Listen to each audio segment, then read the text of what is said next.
Guntur west నియోజకవర్గంలో మంత్రి విడుదల రజనీ కార్యాలయంపైన దాడిని ఆమె ఖండించారు. కొత్తగా నిర్మించిన ఆఫీసు పైన రాళ్లు రువ్వటం, ఫ్లెక్సీలను చించేయటం దారుణమని అన్నారు. ఇక మంత్రి విడుదల రజనీ సోమవారం ఉదయం పార్టీ ఆఫీస్ వద్దకు చేరుకొని పరిశీలించారు. దాడిని తీవ్రంగా ఖండించారు. బీసీ మహిళలైన తనను దాడులతో భయపెట్టలేరని తెలిపారు. ఇది పక్కా ప్లాన్తోనే జరిగిన దాడని, రాళ్లు తీసుకువచ్చి దాడికి పాల్పడ్డారని తెలిపారు.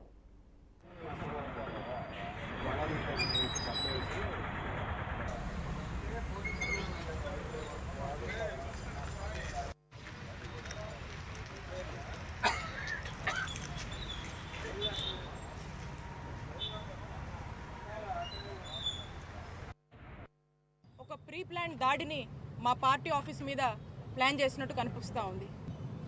ఓడిపోతామనే భయం పట్టుకొని మరి ఏ విధంగా పార్టీ ఆఫీస్ మీద రాళ్ళేసి దాడి కొడిగట్టారో మీ అందరూ కూడా ఆలోచన చేయండి.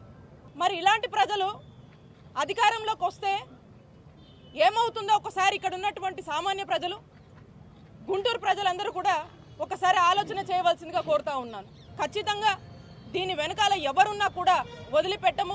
ఇప్పటికే దీనికి సంబంధించి పోలీస్ ఆఫీసర్స్ అందరూ కూడా ఎవరున్నారు ఏంటి అనేది కొంతమందిని అదుపులోకి తీసుకొని వాళ్ళందరినీ కూడా మరి ఇంటరాగేట్ చేయడం జరుగుతూ ఉంది. మరి ఇంకా కూడా దీని వెనకాల ఎవరున్నా కూడా ఎట్టి పరిస్థితుల్లో వదిలిపెట్టము. ఈరోజు యథావిధిగా పార్టీ ఆఫీస్ ప్రారంభం ఏదైతే ఉందో దీన్ని యథావిధిగా కూడా చేసుకుంటా ఉన్నాము. ఇక్కడికి నేను ప్రజలకు సేవ చేయడానికి వచ్చాను.